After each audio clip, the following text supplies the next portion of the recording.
स्वागत है दोस्तों आपका हमारी YouTube चैनल पृथ्वी टेक में। मैं विपिन आपके समक्ष फिर से एक नया वीडियो लेकर के हाजिर हो गया हूं। और आज के इस वीडियो में हम बात करने वाले हैं कि आपके रिज़ल्ट में यदि कोई मिस्टेक हो गई है, आपका रिज़ल्ट मिस्टेक हो गया है और आप बहुत बड़ी मुश्किल में फंस गए हैं। आप जैसा सोचे थे वैसा रिज़ल्ट नहीं आया है, आपके रिज़ल्ट में और इम्प्रूविंग होना चाहिए था। और अब इन समस्याओं को आप आसानी से सॉल्व कर सकते हैं। कैसे सॉल्व कर पाएंगे, क्या प्रक्रिया है, या हम अपने रिज़ल्ट को सुधार सकते हैं, इन सभी बातों को आज हम इस वीडियो में देखने वाले हैं, जानने वाले हैं। और हम इस वीडियो में आपको बताएंगे कि आपका रिज़ल्ट में यदि बैक दिख रहा है, कैरी ओवर दिख रहा है, तो आप उसको सही कैसे करा सकते हैं। बिना एग्ज़ाम दिए अपने कैरी पेपर को कैसे क्लियर कर सकते हैं, उसका प्रक्रिया क्या है। इन सभी बातों को इस वीडियो में हम देखने वाले हैं, सुनने वाले हैं, जानने वाले हैं। तो वीडियो स्टार्ट करने से पहले आपसे विनम्र निवेदन है, चैनल पर नए हैं या फिर चैनल को सब्सक्राइब नहीं किए हैं तो कृपया हमारे चैनल को सब्सक्राइब कर लें, जिससे इसी प्रकार के लेटेस्ट वीडियो आपके पास सबसे पहले पहुंच सके। चलिए बात कर लेते हैं सबसे पहले कि आपके रिज़ल्ट में आखिरकार प्रॉब्लम क्या है। जैसे आपका रिज़ल्ट अगर आ गया है, भगवान ना करे कि आपके साथ ऐसा हो कभी, आपके रिज़ल्ट में बैक दिख रहा है, किसी पेपर में बैक दिख रहा है और आपको कहीं ना कहीं डाउट है कि भाई हमने तो सही पेपर दिया था, नंबर हमें सही नहीं मिला है और अच्छे नंबर मिलने चाहिए थे। कॉपी के हिसाब से हमारे नंबर इंक्रीज नहीं हुआ है, नंबर शो नहीं हो रहा है और अधिक नंबर आना चाहिए था। तो इसका विकल्प एक ही होता है कि आप अपने कॉपी को रीचेक कराइए। अब रीचेक कैसे होगा, उसकी प्रक्रिया क्या है। रीचेक कराने का आपका दो मेथड होता है। एक तो होता है स्क्रूटनी का फॉर्म, ठीक है, और दूसरा होता है चैलेंज का। ठीक, स्क्रूटनी के फॉर्म में भी आपका कॉपी रीचेक होता है, यानी कि फिर से जांची जाती है, और चैलेंज के फॉर्म में भी आपकी कॉपी फिर से चेक की जाती है। तो सबसे पहले जान लेते हैं कि आखिरकार दोनों में फ़र्क क्या है। स्क्रूटनी का भी मेथड सेम है, कॉपी चेक होती है आपकी फिर से। आप जैसा नंबर अटेम्प्ट जैसा क्वेश्चन अटेम्प्ट किए उसके अकॉर्डिंग आपको नंबर दिया जाता है। लेकिन फ़र्क बस इतना है कि इसकी प्रक्रिया थोड़ा स्लो होती है, इस पर एग्जामिनर बहुत कम ध्यान देते हैं। आप फॉर्म अप्लाई कर देते हैं, उसके बावजूद भी नंबर मिल सकता है, नहीं भी मिल सकता है, क्योंकि इसका चार्जेस कम होता है।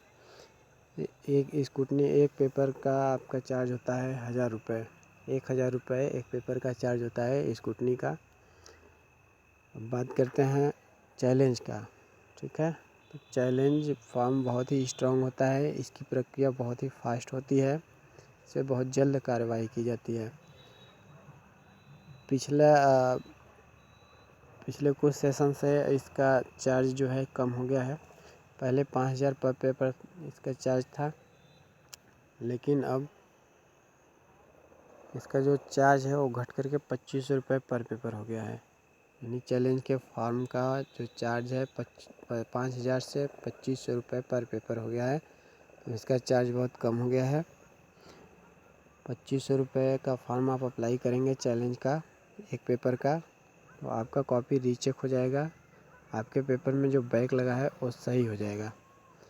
14 नंबर यदि आपको मिला है, 14 से डायरेक्ट 59, 60 जैसा आप क्वेश्चन अटेम्प्ट किए हों के अकॉर्डिंग आपकी कॉपी चेक हो जाती है। तो हम तो यही राय देंगे कि आप चैलेंज का फॉर्म ही अप्लाई कीजिएगा, क्योंकि इस पर कार्रवाई सटीक होती है और 90% चांसेज होते हैं कि आपका जो बैक पेपर है वो क्लियर हो जाए, क्योंकि हम इसको अनुभव किए हैं। हमारे साथ भी 2 सेमेस्टर में बैक दिखा रहा था, लेकिन हम दोनों सेमेस्टर में चैलेंज का फॉर्म अप्लाई किए।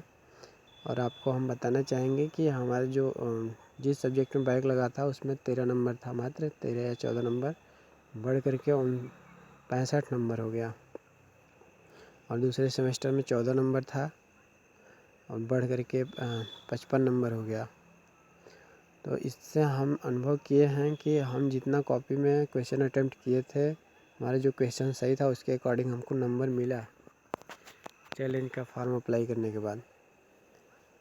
तो हम आपसे यही कहना चाहते हैं कि आप यदि क्वेश्चन सही अटेम्प्ट किए हैं, आंसर आपका सही है, कॉपी यदि रीचेक होगी तो उसके बाद आपका नंबर सही होना तय है। आपके अकॉर्डिंग नंबर ज़रूर मिलेगा चैलेंज का फॉर्म अप्लाई करने के बाद। तो हम आपसे अनुरोध करते हैं कि यदि आपका रिज़ल्ट में मिस्टेक हो गया है, बैक लग गया है किसी कारणवश, तो निराश मत होइए, क्योंकि AKTU यूनिवर्सिटी की तरफ से बैक लगना बहुत स्वाभाविक बात है। तो बैक को लेकर के टेंशन मत लीजिए, क्योंकि बैक को हटाया जा सकता है। चैलेंज का फॉर्म भरा जाता है, उसी टाइम आप चार्जेस कलेक्ट किए रहिएगा और अप्लाई कर दीजिएगा, आपका रिज़ल्ट बन जाएगा। आपको कुछ करना नहीं होगा, बस फॉर्म अप्लाई करना है, कहीं भी जाना नहीं है।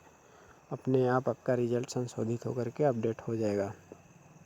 अब आपके मन में प्रश्न उठ रहे होंगे कि कब इसका फॉर्म आता है, तो हम आपको बताना चाहेंगे कि इसका फॉर्म जब एग्ज़ाम का फॉर्म भरा जाता है जिस टाइम, उसी टाइम चैलेंज का भी फॉर्म भरा जाता है। तो आप अपने कॉलेज यूनिवर्सिटी से पता करते रहिएगा कि चैलेंज का फॉर्म का डेट कब तक आएगा। जब डेट आ जाएगा तो उसी टाइम आप अप्लाई कर दीजिएगा, आपका बैक पेपर क्लियर हो जाएगा। Thank you.